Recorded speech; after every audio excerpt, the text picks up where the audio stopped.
the media and the Democratic Party both have the same problem, which is they suffer from what the Democratic political scientist Roy Tuchscherer has called professional class hegemony. I mean, they are populated by college graduates with degrees who basically have this very elitist progressive agenda. And that is what is causing the working class to defect from the Democratic Party, their historical base, in droves. Look at Hispanics. Well, first of all, if you go to the latest Biden polling numbers, he's down to 31% approval, 60% disapprove. Okay, so the trend's just getting worse there. But you look at Hispanics, it's down to 19% approval, 70% disapproval. It's an even more intense version of the same problem. You had Mayra Flores get elected in that Texas seat. This is a district that it's basically a predominantly Mexican-American district. They went for Biden by 18 points just 2 years ago, and now they're voting for her by over 10 points. So Republicans winning that seat for the first time. So you have these huge defections. Now, why is that happening? Because the Democrats are appealing to the donor class on issues like border, on issues like crime, and on issues like CRT in schools. I mean, the working class people in this country, they don't want open borders. They want crime to be prosecuted and cracked down on. Yep. And they do not want an ideological education for their kids, okay? It's very simple. But that basically is why the Democratic Party is losing votes. Now, let me give you a couple other examples of the Democrats cynically appealing to this sort of donor class. So recently, there's an article about the Democrats have spent $44 million this election cycle basically running ads in favor of the crazy MAGA candidate in primaries. There's been a bunch of reports of this where in competitive Republican primaries, the Democrats will actually spend money on behalf of the sort of the more perceived crazy Republican, the MAGA the crazy candidate, Trump, the MAGA the election candidate. denier and so forth, because of the perception that they'll be easier to beat in the general. But I think this is a case of be careful what you wish for, because if we have a red wave in November, you're going to end up with more of these candidates basically winning. So it's a very cynical strategy. The other example, I think, of a very cynical strategy is you saw there was a vote in the House this past week on gay marriage. And the House voted to repeal DOMA, the Defense of Marriage Act, and basically codify Obergefell, right? The Supreme Court's decision on gay marriage. Something like 60 Republicans voted for it. Look, I would have liked to have seen more Republicans vote for this. I think it should be majority of the Republican Party should be voting for this. But the point is there any intention of the Democrats to bring this up in the Senate and pass it and codify Obergefell when they have a chance? I think the answer is no. Why? Because the Democrats would rather fundraise off this issue. The same thing was true about Roe. The Democrats had supermajorities in the Senate under Obama. They could have codified Roe. They never took the chance. Why? Because they would rather fundraise off this issue from progressive elites, the donor class in California and New York. So this is why they're not going to codify. You really think that's the case? Absolutely. Obama said it on the record. Obama was asked, why will you not? He campaigned on codifying Roe v. Wade. And then very quickly into it, he was asked when he had the supermajority in both the House and the Senate, will you act on Roe v. Wade? He goes, no, it is not a priority anymore. That's a quote. It absolutely could have been codified, just like Obergefell could be codified tomorrow. Chamath, the Senate could look. There are 10 Republican votes.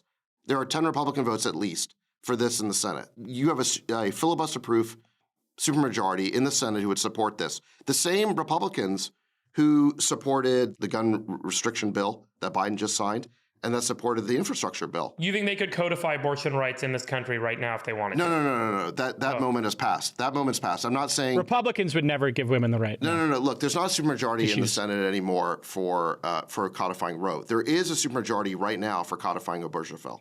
All right. They could do that right now, and they're not. Chamath, you've been a donor to the Democratic Party. Do you believe that? Millions. Yeah. Do you believe that the abortion issue drove you and others to put more money in, and that maybe not? Well, no, because the leadership of the Democratic Party focused on Trump in the last big cycle. It was all Trump.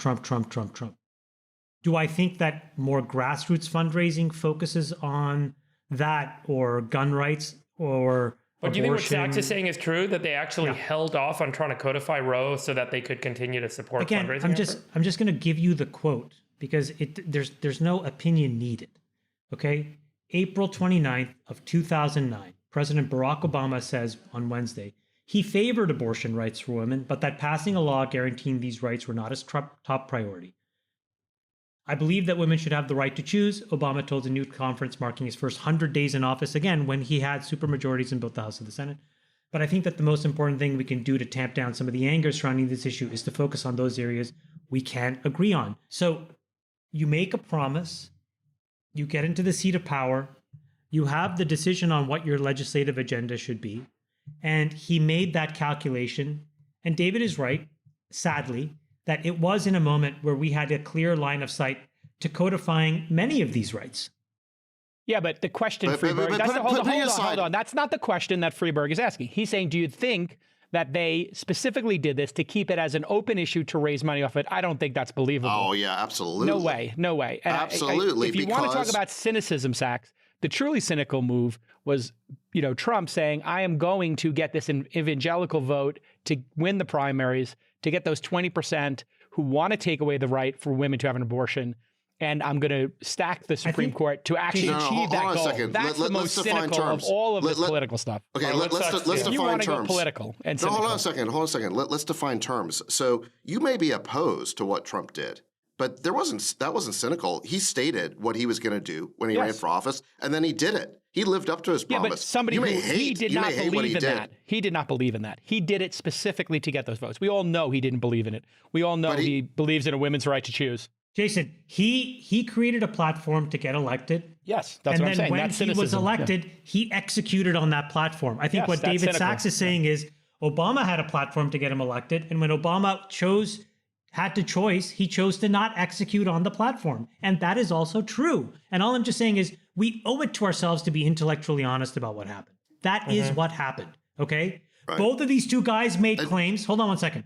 Both of these two guys made claims. Is acting in your own self-interest. Okay, I understand, but Jason, please, I want this on the record. Both of these two guys made claims to become president. It turns out that Trump actually did execute on most of his claims, as abhorrent as they were to some. Yeah. And Obama, on some of the most important issues of our time, did not. Look, what Trump did was just simple coalition politics. He thought it was important to win the religious right. He basically appealed to them. He said that if you vote for me, I will nominate these judges. And then he represented their interests. Office. He delivered. And he didn't believe in it himself, right? So that's what I'm talking about. It doesn't matter. At a certain point, it doesn't matter. That's not cynical. I believe people should have principles. Okay, look, so I know it doesn't matter to you that he doesn't have principles, but it matters to me that people have principles. Okay, but Jason, what does it mean to have the principle of saying that he's going to pass and codify Roe v. Wade and not do it? What is that then?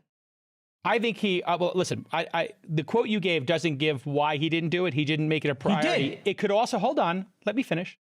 It could also be that he believed that it would not get overturned, so he should spend his time on Obamacare and other things.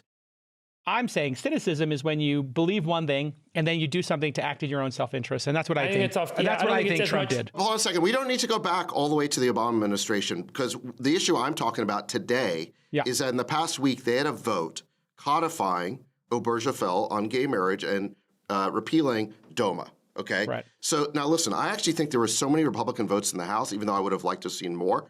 There were enough that this might shame Schumer into bringing up the vote, because it's going to be so obvious if he doesn't that he is doing this for a reason, right? Because they have the votes. They can pass this, just like they passed the gun bill a few weeks ago, right? Just like they passed the infrastructure bill.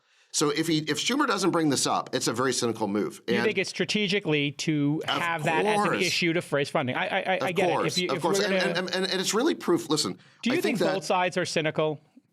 Of course, both sides engage in politics. However, what I'm talking about is the type of cynicism. So I think that there's a lot of issues on which the Democrats would rather appeal to the donor class, basically that lives on the coast in New York, California, and be able to keep fundraising on that issue and basically scaremonger on that issue, instead of just winning the issue. They can just win this issue right now. Chamath, do you have less interest in supporting the Democratic Party based on the principle you stated that in the past there have been kind of promises and capital raised against, codifying Roe and then it not happening? Well, they never made those promises to me, so I never felt like they lied to me.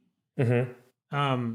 I want to be very clear. So I never asked for that to be a precondition of my donation. Again, My capital was focused on one thing, which is I thought that President Trump was not the right person to lead this country. And I thought very clearly that the right Democrat could do a much, much better job. And I am glad that Biden won.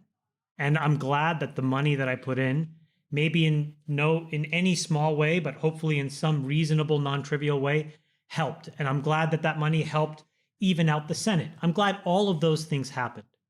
And so I want to be clear, they've never made those kinds of promises to me, nor have I ever asked. I make a high-level decision on who I think the best candidate should be and support the party that will get that best candidate elected. What I was just trying to make clear to you guys is that sometimes, even a Democrat, it's important for us to be intellectually honest about what has happened. It's very easy to look at the other guy and find all the ways in which they screwed up or tried to screw you or lacks empathy or lacks sympathy, all of these things. It's much harder oftentimes to look at your own team and say, wait a minute, why didn't X, Y, and Z happen?